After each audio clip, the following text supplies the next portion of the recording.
When you think about the fall of a great empire, you probably picture these epic battles, right? Invading armies, crumbling walls. But for the Ottoman Empire, the fatal blow, well, it wasn't struck on a battlefield. It was actually signed on a loan document. And that's what we're doing today, a financial autopsy to find the real cause of death. So that brings us to the big question. What really truly brought down one of the longest-lasting empires in history? The story we usually get is all about military decline, but honestly, that's only half the picture. Yeah, the common idea is this slow, inevitable decay, a great power just getting overwhelmed by more modern armies. But the real weakness, the vulnerability that basically invited all that pressure, was growing from the inside.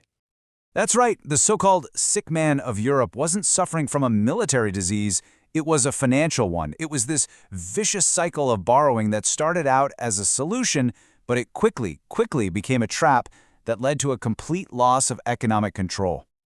Okay, so where did this all start? It really began with one single, fateful decision. A choice driven by the need to modernize and, you guessed it, the massive cost of a war. You see, the empire was already spending a ton of money on its own modernization efforts. These were called the Tanzimat reforms. But the real trigger, the thing that pushed them over the edge, was the Crimean War in 1853. To fund that massive military operation, the Ottomans turned to foreign banks for the very first time, taking out a huge loan from Britain and France in 1854. And what started as this, one-time emergency fix, well, it spiraled out of control fast. That single loan turned into a very dangerous habit.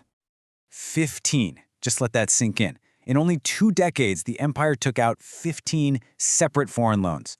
This wasn't a solution anymore, it was a full-blown dependency, a constant, desperate need for the next financial fix just to stay afloat.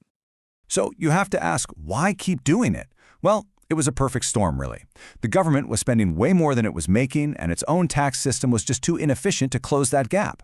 And here's the kicker, they started using new loans just to pay the interest on the old ones. That is the classic definition of a debt spiral.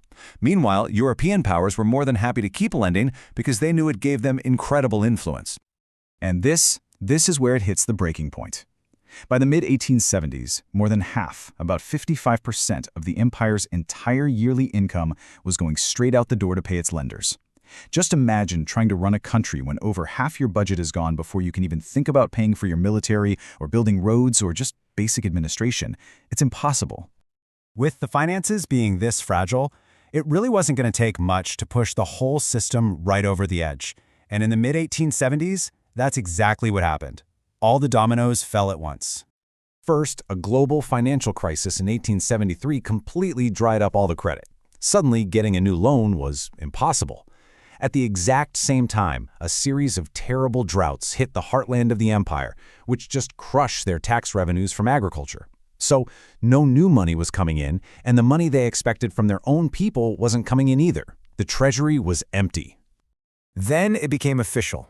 On October 6, 1875, the government issued what was called the Ramadan Decree. It was a public admission to the entire world the Ottoman Empire was bankrupt. They simply could not pay their bills. But declaring bankruptcy wasn't the end. Oh no. For the European banks that were owed all that money, it was just the beginning. The price for this default was going to be steep, the empire's own financial sovereignty. So the creditors came up with a solution, and it was as simple as it was brutal. In 1881, they forced the creation of the Ottoman Public Debt Administration, or OPDA. Now, this wasn't some advisory board. This was basically a parallel government run by Europeans that had the power to go in and collect taxes directly from Ottoman citizens to make sure the foreign banks got paid first.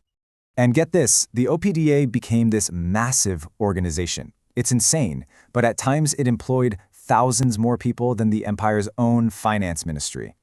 It took direct control of the most important revenue streams, tobacco, salt, you name it, and siphoned off up to a third of the state's entire income.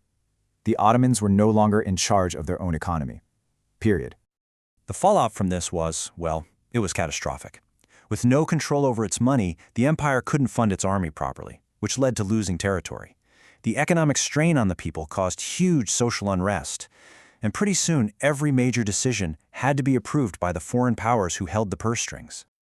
You know, this isn't just a dusty old history lesson. The story of the Ottoman debt trap has some really powerful warnings that are just as relevant for countries all over the world today. I mean, just look at the sheer scale of the crisis.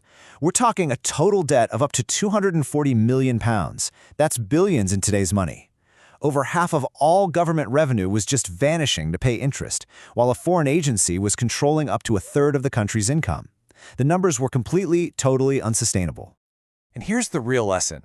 Borrowing money isn't always bad, right? The problem is what you do with it. Instead of investing in things that would actually grow the economy and generate new revenue, like infrastructure or industry, the loans were spent on wars, fancy palaces, and just paying off old debt. It was a financial dead end. This whole story leaves us with a really critical question, one we should be asking ourselves today. When does a nation's debt stop being a tool for growth and start being a leash held by someone else?